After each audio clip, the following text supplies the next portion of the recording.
بسم اللہ الرحمن الرحیم. اسٹینڈرڈ کیپٹل سیکورٹیز کا یوٹیوب چینل اور SCStrade.com.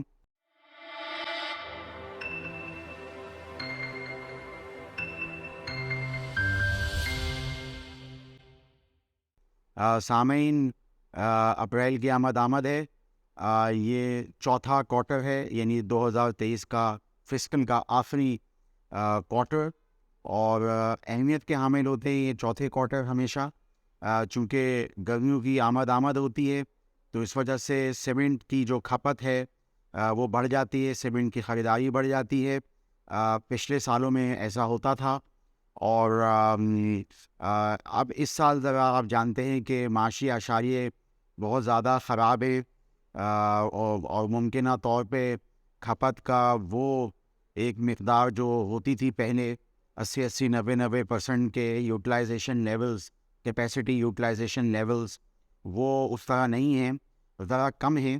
لیکن اس کے باوجود بھی چونکہ بوریوں کی قیمتیں بڑھی ہوئی ہیں، اور تھوڑا سا مارجنز جو ہیں وہ ابھی بھی ہمیں دیکھتے ہیں کہ کمپنیز میں رہیں گے، کیونکہ اس وقت جو ان کا را مٹیریل ہے، خام مال جو جسے کہتے ہیں کوئلہ، اس کی قیمت کم ہو چکی ہے، تو ان کی قیمت جو ہے وہ ایبزارب ہو رہی ہے اور ان کو فائدہ ہو رہا ہے. اور جیسے کہ میں نے اپنے پچھلے ویڈیو لاگ میں بتایا تھا کہ سیمنٹ کی کھپت جو ہے وہ ناردرن زون سے آ سکتی ہے، KPK اور جو پنجاب پوٹوہار کے جو پلانٹ ہیں وہاں پہ کھپت جو ہے وہ آ سکتی ہے. تو میں نے سوچا کہ میں چوتھے کوارٹر کے حوالے سے آپ کو بتاؤں کہ یہ پہلے اس میں کیا ہوتا تھا، اور اس میں کیا انویسٹمنٹ اسٹریٹجی جو ہے وہ آپ کر سکتے ہیں. اس کے علاوہ ایک پچھلے ویڈیو لاگ میں نے یہ بھی تذکرہ کیا تھا انویسٹمنٹ اسٹریٹجی کے حوالے سے، سیمنٹ سیکٹر کے حوالہ.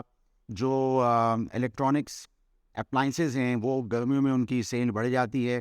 اس وقت ظاہر بات ہے رمضان جو ہے وہ چل رہا ہے، اور اس کے بعد عید کے بعد یہ سیلز بڑھ جاتی ہے، شادیوں کے سیزن بھی ہوتے ہیں، اور اس دفعہ ایسا لگ رہا ہے کہ یہ سیزن ذرا بڑھے گا. تو آپ جانتے ہیں کہ آپ کی جو معیشت ہے وہ کافی غیر دستاویزی ہے، اور بہت ساری چیزیں جو ہیں وہ نہیں آتی، آپ کی ٹیکس کلیکشن بھی بہت کم ہے. تو یہ جو غیر دستاویزی جو معیشت کا میں یہ اشارہ دے رہا ہوں کہ جو سیلز ہے وہ بہت زیادہ کم نہیں ہوئی ہیں، اور جو آپ کے جو اس وقت غیر مستحکم اعشاریے ہیں، انڈیکیٹرز معاشی، اس کا ابھی بہت زیادہ اثر جو ہے وہ ابھی آنا باقی ہے، وہ آیا نہیں ہے. اور ایسا لگ رہا ہے کہ ابھی فی الحال ابھی سیلز جو ہیں وہ اتنی کم نہیں ہوئی ہیں جیسا کہ لوگ توقع کر رہے ہیں. ہو سکتا ہے کہ آگے چل کے ہم دیکھیں شاید ایسا ہو، کیونکہ آپ جانتے ہیں کہ اس وقت جو انفلیشن یعنی مہنگائی کے نمبرز ہیں وہ بہت زیادہ چلے گئے ہیں، بڑے یعنی آپ سمجھ سکتے ہیں کہ توقع سے زیادہ ہیں.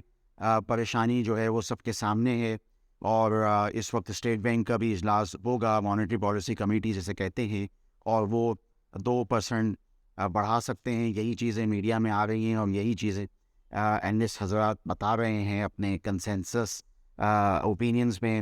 تو اس حوالے سے میں سمجھتا ہوں کہ میں جو بات کر رہا تھا کہ الیکٹرانکس اپلائنسز ہوں یا دوسری چیزیں ہوں، ان کی سیلز کے لیے یہ جو چوتھا کوارٹر ہوتا ہے یہ اہمیت کا حامل ہوتا ہے. گرمیاں ہوتی ہیں، اور اس کے علاوہ کنسٹرکشن کے اندر جیسے سیمنٹس میں بار بار بات کر رہا ہوں، تو اس میں پھر اینگلر پولیمر کا بھی کی جو پروڈکٹ ہے، وہ جو دانہ ہے جو پائپس میں استعمال ہوتا ہے اور دوسری بہت ساری انڈسٹری میں استعمال ہوتا ہے، تو اس کی بھی کھپت جو ہے وہ بہتر ہو سکتی ہے. میں یہ نہیں کہہ رہا کہ بہت بڑھ جائے گی، لیکن کچھ بہتر ہو سکتی ہے. تو یہ جو چوتھا کوارٹر ہے وہ ہم اس حوالے سے دیکھ سکتے ہیں کہ جو معاشی سرگرمیاں ہیں وہ تھوڑی بہتر ہو سکتی ہے.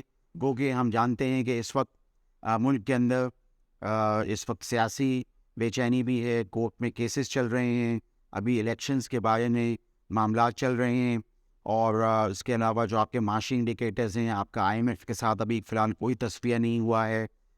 یہی باتیں چل رہی ہیں کہ آپ کے جو ڈار صاحب ہیں وہ ان کا ایک دورہ ہے امریکہ کا، اور IMF میں وہ جائیں گے دوسرے یا تیسرے ہفتے اپریل کے اندر. تو ابھی فی الحال جمود کی سی کیفیت ہے، لیکن یہ کہ ہماری مارکیٹ میں فی الحال ہمیں دیکھتے ہیں کہ جو بلو چپس، یہ جو اچھے بڑے